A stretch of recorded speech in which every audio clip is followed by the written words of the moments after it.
Hair I am Akshay Gupta and welcome back to let's crack it. तो आज हम लोग प्रीवियस या क्वेश्चंस देखने वाले हैं मैथ्स पेडागॉजी के। उसकी ये आज हमारी क्लास 4th है। क्लास 3rd तक हम लोग कर चुके हैं। अगर आप लोगों ने अभी तक नहीं देखा है तो ऊपर आई सेक्शन में मैंने लिंक दिया हुआ है, आप वहाँ पर जाकर देख सकते हैं। एंड चलो क्वेश्चंस देखते हैं क्या क्या हैं। अगर आपने चैनल को सब्सक्राइब नहीं करा है तो चैनल को सब्सक्राइब करके बेल आइकन को प्रेस करना ना भूलें और साथ ही साथ वीडियो को लाइक करके शेयर करना ना भूलें। पहला क्वेश्चन कहता है which one of the following statement is true. तो इनमें से कौन सा स्टेटमेंट सही है। The product of 3 odd number is an even number. मतलब क्या हुआ, 3 जो ऑड नंबर हैं या जिनको हम विषम संख्याएं बोलते हैं उनको अगर हम उनको हम मल्टीप्लाई करते हैं तो क्या एक इवन नंबर आएगा, या फिर एक इवन नंबर को और एक ऑड नंबर को माइनस करते हैं तो इवन नंबर आएगा, या फिर 2 ऑड नंबर को और एक इवन नंबर को प्लस करते हैं तो इवन नंबर आएगा, या फिर अगर 3 ऑड नंबर को प्लस कर रहे हैं तो इवन नंबर आएगा। करके देख लेते हैं। ऑड नंबर ले लेते हैं हम लोग 3, 5, 7, ये सारे ऑड नंबर हैं। अगर हम इन तीनों की मल्टीप्लाई करते हैं कितना आएगा, 7 5 से 35 होता है और 35 के इंटू 3 में करते हैं तो 105। तो ये भी एक इवन नंबर नहीं है, तो फर्स्ट ऑप्शन तो कैंसिल हो गया। Difference of even number and odd number is even नहीं। हम लोग 6 ले लेते हैं और 5 ले लेते हैं। 6 इवन नंबर हो गया, 5 ऑड नंबर हो गया। 6 - 5 करेंगे तो 1 आएगा, ये भी नहीं। लेकिन 2 ऑड नंबर को सम करते हैं और एक इवन नंबर को, सपोज करो हम लोग ले लेते हैं 3, 5 और 2। इन तीनों को प्लस करो, 2 + 3 5 और 5 + 5 10। तो यही बिल्कुल सही आंसर है कि 2 ऑड नंबर को प्लस कर रहे हैं और एक इवन नंबर को प्लस कर रहे हैं तो हमारा इवन नंबर आएगा। ओके, चलते हैं नेक्स्ट की तरफ। नेक्स्ट है at primary level use of tangents, dot games, patterns etcetera help the students to. तो प्राइमरी लेवल पर अगर हम इन चीज़ों का यूज़ कर रहे हैं, टेंजेंट का, डॉट गेम्स का, पैटर्न्स का, तो ये बच्चों की किस चीज़ में हेल्प करेगा। अंडरस्टैंड बेसिक ऑपरेशन, जो बहुत बेसिक ऑपरेशन होता है उनको समझने में। अनहैंस स्पेशल अंडरस्टैंडिंग एबिलिटी, जो चीज़ें हम लोग देखकर नहीं समझ सकते या सोच कर नहीं समझ सकते उसको देखकर समझना, या फिर सेंस ऑफ कंपेयरिंग नंबर्स, या फिर स्ट्रेंथन कैलकुलेशन स्किल्स। तो बेस्ट होगा अगर हम पैटर्न देखते हैं तो अनहैंस स्पेशल अंडरस्टैंडिंग एबिलिटी, जो बोलते हैं ना हमारी मूर्त अवस्थाएं होती हैं उनको, उनके अंडरस्टैंडिंग को एक बहुत अच्छा मुकाम देना। ओके, नेक्स्ट है which one of the following does not match curricular expectation of teaching mathematics eight primary level. तो भाई इन चारों ऑप्शंस में कौन सा करिकुलर एक्सपेक्टेशन को मैच नहीं करता है। यहाँ पर डज नॉट है तो डज नॉट का खासकर ध्यान रखना, बिकॉज डज नॉट वाले क्वेश्चन इसीलिए गलत होते हैं। पहला ऑप्शन कह रहा है represents part of whole as a fraction in order simple fraction. उसके बाद कह रहा है analyse and infer from representation of grouped data, या फिर develop a connection between the logical functioning of daily life and that of mathematical thinking, या फिर develop language and symbolic notations with standard algorithms of performing number operations. तो भाई इनमें से कौन सी चीज़ match नहीं करेगी।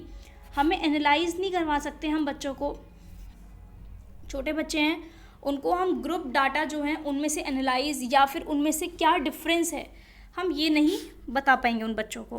ओके, मतलब समझ नहीं पाएंगे बच्चे। नेक्स्ट है the main goal of mathematics education is.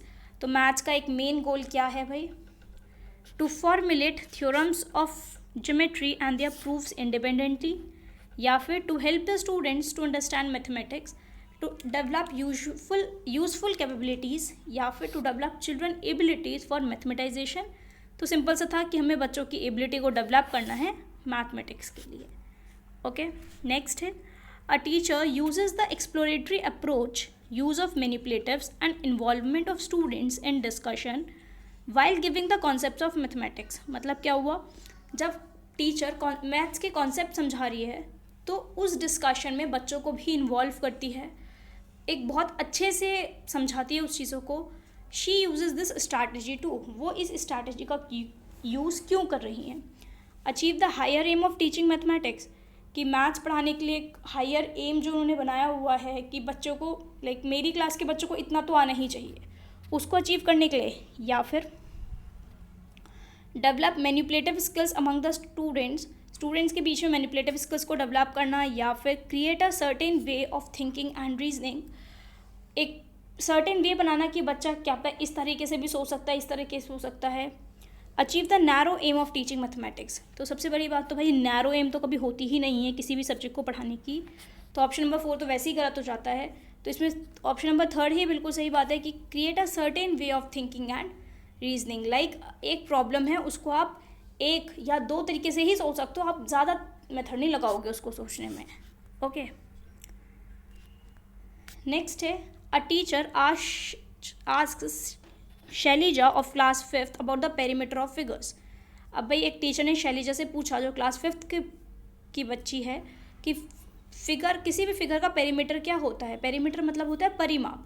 She also asked Shailija to explain the solution in her words. अब उसको कहा गया कि जो भी उसका आंसर है उसको अपने वर्ड्स में समझाए। Shailija was able to solve the problem correctly but was not able to explain it.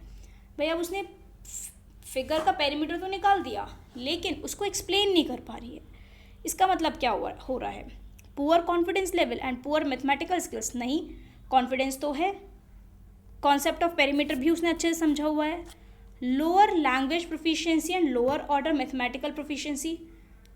नहीं, ऐसा नहीं है, बिकॉज लैंग्वेज प्रोफिशिएंसी तो लोअर है कि भाई बच्चा बोल नहीं पा रहा है, लेकिन जो मैथमेटिक्स सॉल्व करने की बात है उसमें तो हायर है ना, बिकॉज वो समझ भी पा रही है और क्वेश्चन को सॉल्व कर भी पा रही है। तो 46 का ऑप्शन नंबर जो डी होगा वो बिल्कुल ठीक हो जाता है।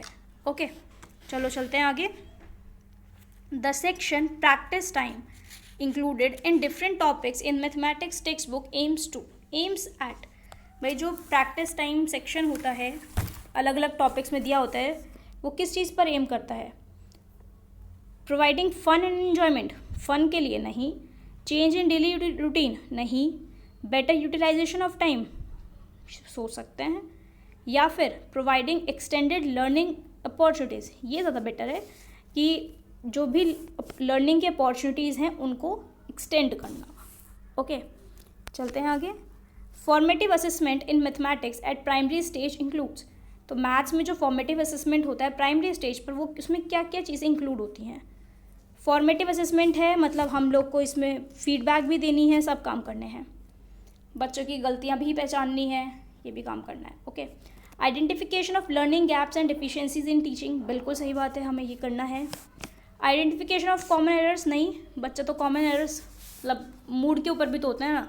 कभी मूड अच्छा है, मम्मी ने डांट कर नहीं भेजा तो हम लोग बहुत क्वेश्चंस जो होते हैं बच्चे वो अच्छे से करते हैं, मन लगाकर टेस्ट देते हैं। लेकिन अगर मम्मी ने डांट दिया या कोई आपकी मनपसंद चीज़ नहीं मिली आपको, तो आप बहुत बेमन से करते हो पेपर और उसमें कई बार क्वेश्चंस गलत कर देते हो। करना होता है प्लस, कर देते हो माइनस, है ना।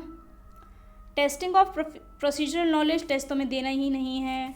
ग्रेडिंग तो हमें करनी ही नहीं है। तो ऑप्शन नंबर फर्स्ट हमारा बिल्कुल इसमें ठीक बचता है। नेक्स्ट है, it is important to conduct mathematical recreational activities and challenging geometrical puzzles in the class as.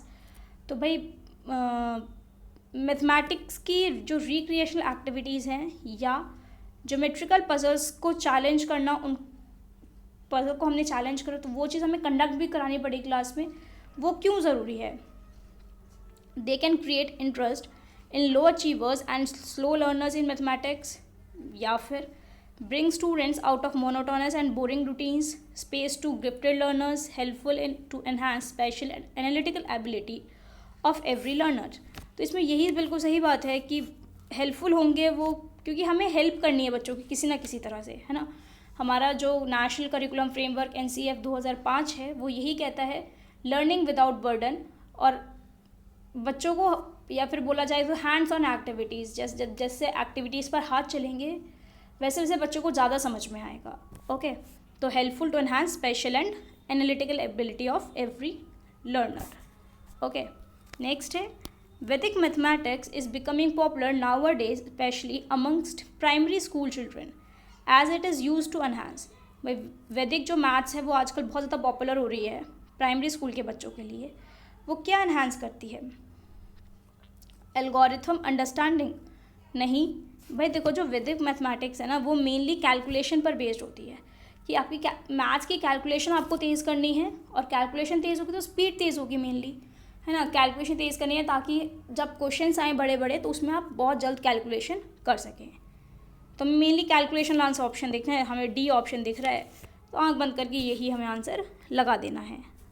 Okay, so thank you guys, यहीं तक थी वीडियो आज की, बाकी नेक्स्ट वीडियो बहुत जल्द आएगी। Okay, thank you guys, keep supporting.